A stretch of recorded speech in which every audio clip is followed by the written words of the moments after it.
Selamat datang di video saya kali ini. Saya Priscilia Febiola dengan NIM S1S124036. Saya dari jurusan Teknik Informatika Universitas Halu Oleo.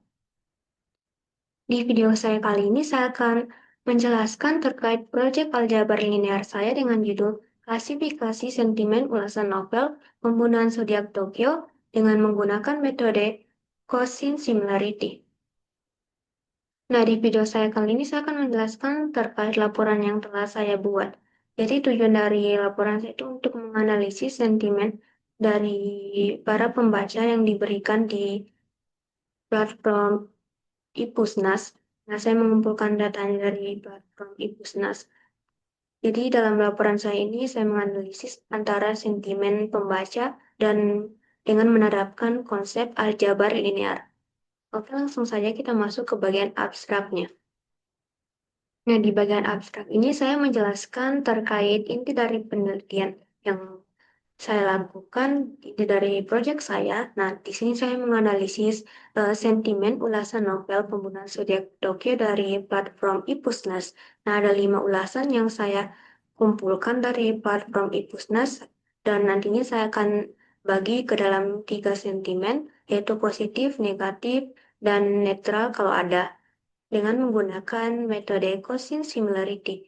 Nah, metode Cosine Similarity ini mengukur kemiripan teks dengan mengubah ulasan yang telah saya kumpulkan menjadi dalam bentuk vektor numerik dengan menggunakan teknik Bag of Words dan juga Count Vectorizer. Nah, di hasil laporan saya itu, saya telah mendapatkan hasilnya itu 80% itu ulasannya itu bersifat positif dan 20%-nya itu bersifat negatif dan tidak ada sentimen yang bersifat netral. Kemudian saya juga membuatkan diagram lingkarannya untuk membantu kita lebih memahami tentang presentase dari sentimen tadi yang telah dikelompokkan dalam bentuk positif dan negatif. Oke, kita lanjut ke bagian selanjutnya yaitu di pendahuluan.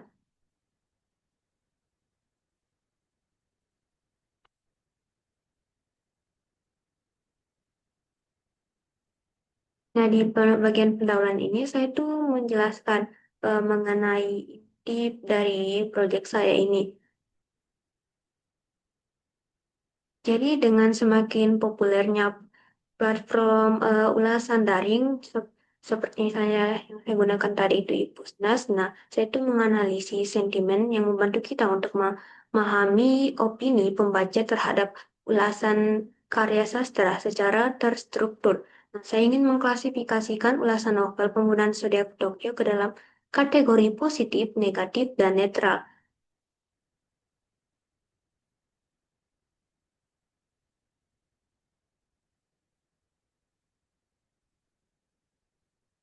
Untuk tantangannya sendiri, sebenarnya itu banyak metode yang bisa digunakan untuk mengklasifikasikan sentimen. Contohnya itu misalnya kita bisa menggunakan naive bias. Tapi jika kita menggunakan naive bias, kita perlu membutuhkan data yang lebih besar dan komputasi juga yang lebih besar. Maka dari itu saya memilih metode Cosine Similarity karena data yang diperlukan dari Cosine Similarity itu lebih sederhana dan efisien.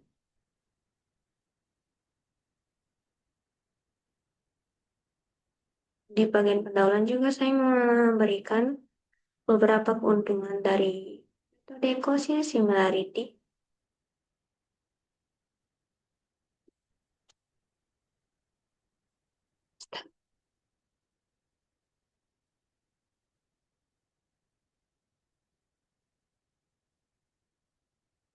Misalnya itu fokus pada arah vektor bukan pada magnitudo sehingga eh, metode Cosine Similarity ini sesuai untuk membandingkan dokumen dengan ukuran yang berbeda. Ini pada beberapa penelitian sebelumnya yang membuktikan bahwa Cosine Similarity Quotient similarity itu memiliki beberapa keunggulan. Oke, selanjutnya kita masuk ke metode penelitian. Nah, di sini saya memiliki alur. Metode penyelesaiannya dari pengumpulan data dan persiapan representasi teks ke vektor, perhitungan quotient similarity, penentuan sentimen, dan visualisasi. Oke, kita bahas satu-satu. Pertama itu pengumpulan dan persiapan data. Jadi data yang saya gunakan itu yaitu berasal dari ulasan novel dengan judul Pembunuhan Zodiak Tokyo karya Soji Shimada yang terdapat di platform iPusnas. Saya kumpulkan sebanyak 5 ulasan saja. Nah, saya pilih itu ulasannya itu secara random, tapi saya lihat kata-katanya mengandung kata-kata yang memiliki berbau sentimen. Misalnya itu contohnya bagus, seru, dan pusing. Kan itu kata-kata itu bisa digolongkan menjadi sentimen positif dan negatif. Saya memilih ulasan yang mengandung kata-kata seperti itu.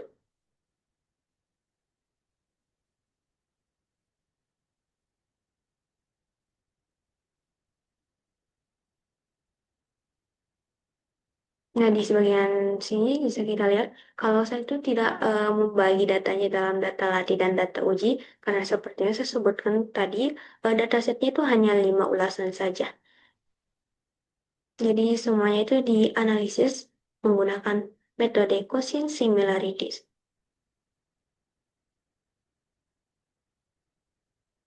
Nah, masuk ke bagian kedua, yaitu representasi teks ke bentuk vektor.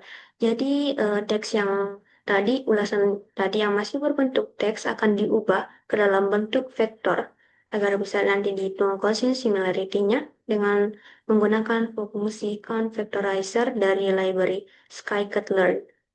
Nah, eh, fungsi count vectorizer ini mengubah setiap review yang telah saya kumpulkan itu dan oh ya, saya lupa jelaskan kalau di bagian pengumpulan data itu saya juga membuat kata kunci sentimen positif dan negatifnya. Jadi di bagian persiapan data itu saya buat untuk kata kunci sentimen positif dan negatif, saya kelompokkan kata yang mengandung sentimen positif, misalnya itu bagus dan seru, dan saya masukkan ke kata kunci sentimen positif, sedangkan kalau misalnya pusing, itu saya masukkan ke kata kunci negatif. Untuk nanti dihitung quotient similarity-nya antara kata kunci positif dengan review pertama, kata kunci negatif dengan review pertama, seperti itu. Nah, nanti di bagian representasi teks ke vektor itu, semuanya dari review 1 sampai 5 dan kata kunci negatif dan positif itu akan digabungkan dan dibentuk dalam dan diubah dalam bentuk vektor. Lalu masuk ke bagian ketiga yaitu perhitungan quotient similarity. Jadi di sini saya berikan gambaran dasar bagaimana rumus quotient similarity itu. Nah, perhitungan quotient similarity ini menggunakan fungsi quotient similarity dari library Sklearn Matrix Pairwise. Lalu selanjutnya itu setelah dihitung quotient similarity-nya akan dilakukan pelabelan sentimennya. Jadi setelah dihitung nanti quotient similarity-nya antara review 1 dan kata kunci positif dan review 1 dengan kata kunci negatif nanti akan dibandingkan skor quotient similarity antara eh, kata kunci positifnya dan kata kunci negatifnya. Nah, jika skor positif itu lebih tinggi daripada negatif, maka review itu akan diklasifikasikan menjadi sentimen positif. Sedangkan sebaliknya, jika skor negatifnya itu lebih tinggi, maka ak- jika skor negatifnya itu lebih tinggi dibandingkan positifnya, maka akan digolongkan sebagai sentimen negatif. Nah, jika keduanya itu berskornya sama, maka akan digolongkan ke klasifikasi netral. Lalu selanjutnya saya melakukan visualisasi, jadi saya buat pie chart untuk membantu memahami presentase dari pembagian sentimennya. Selanjutnya di sini saya akan membahas tentang hasil dan pembahasan.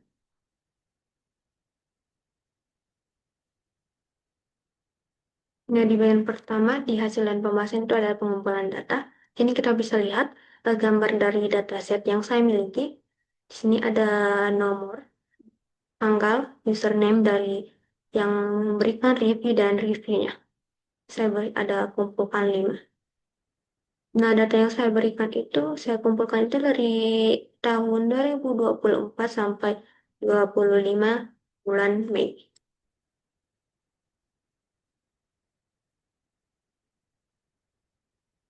Lanjut kita masuk ke bagian hasil klasifikasi review berdasarkan quotient similarity. Nah, jadi pada tahap awal itu kelima review itu seperti yang saya jelaskan tadi di bagian metode diubah ke dalam bentuk vektor. Kemudian setelah itu dihitung quotient similarity.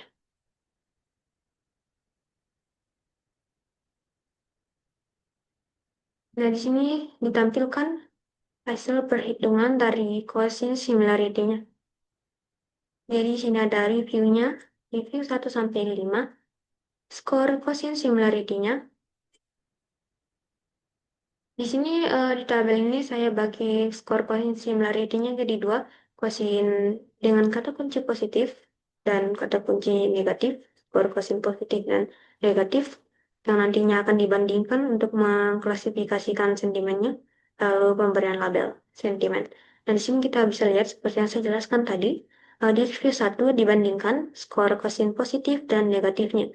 Dapat dilihat kalau skor quotient positifnya itu lebih tinggi dibandingkan quotient negatifnya. Maka dari itu diberikan label positif. Yang kedua itu bagian review 2, sama juga dia labelnya positif karena nilai quotient positifnya itu lebih tinggi. Nah, di sini ada perbedaan di bagian review 4. Dan kita bisa lihat kalau nilai quotient positif dari review 4 itu lebih rendah daripada quotient negatifnya. Jadi, maka dari itu review 4 itu digolongkan sebagai sentimen negatif.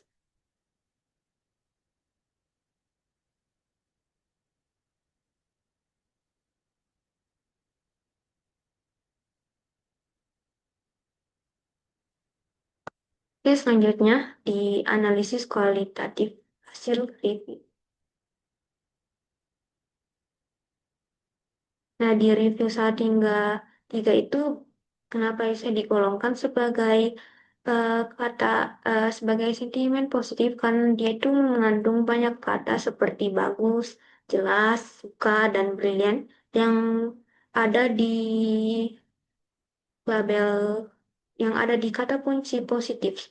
Jadi, nilai quotient similarity-nya antara kata kunci positif dan review 1 sampai 3 itu tinggi. Tapi kebalikannya di review 4 itu kata kunci yang banyak itu seperti pusing, tidak, dan sumpah yang saya golongkan ke dalam kata kunci negatif. Jadi nilai quotient similarity antara review 4 dan kata kunci negatif itu lebih tinggi. Untuk review 5, kata kunci positif dan review 5 itu skornya lebih tinggi. Jadi dia digolongkan sebagai review positif. Nah, kemudian, nah di sini saya akan membahas bagian terakhir dari hasil dan pembahasan, yaitu visualisasi distribusi sentimen. Jadi sini saya telah membuatkan diagramnya atau pie chartnya tentang distribusinya. Nah, di sini sudah digolongkan ada 80% sentimen positif dan 20% sentimen negatif. Jadi dari hasil dan pembahasan itu bisa ditarik kesimpulan kalau lebih banyak orang yang menganggap kalau novel Pembunuhan Zodiac Tokyo ini bagus daripada orang yang menganggap kalau novel Pembunuhan Zodiac Tokyo ini buruk. Oke, di bagian akhir,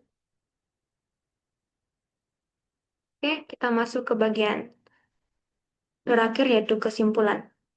Jadi di bagian kesimpulan saya ini saya menyimpulkan bahwa metode quotient similarity itu berhasil mengklasifikasikan sentimen ulasan dengan akurat, yaitu sebanyak 80% positif dan 20% itu negatif.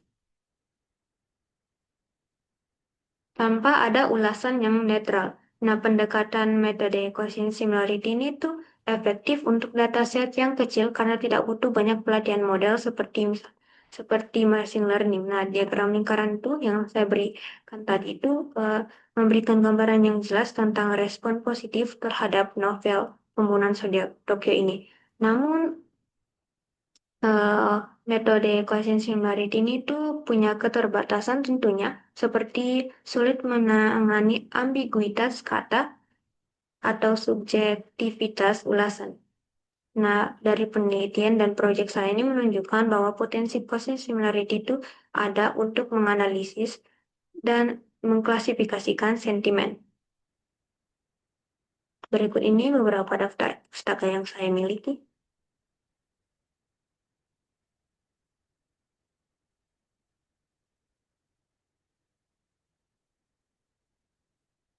Oke, demikianlah penjelasan saya terkait proyek aljabar linear saya dengan judul klasifikasi sentimen ulasan novel pembunuhan zodiak Tokyo dengan metode Gaussian similarity. Nah, saya harap dengan video saya ini memberikan kita wawasan terkait konsep aljabar, penerapan aljabar linear, bahwa aljabar linear itu dapat diterapkan di berbagai hal, contohnya itu dalam pengklasifikasian sentimen untuk review novel.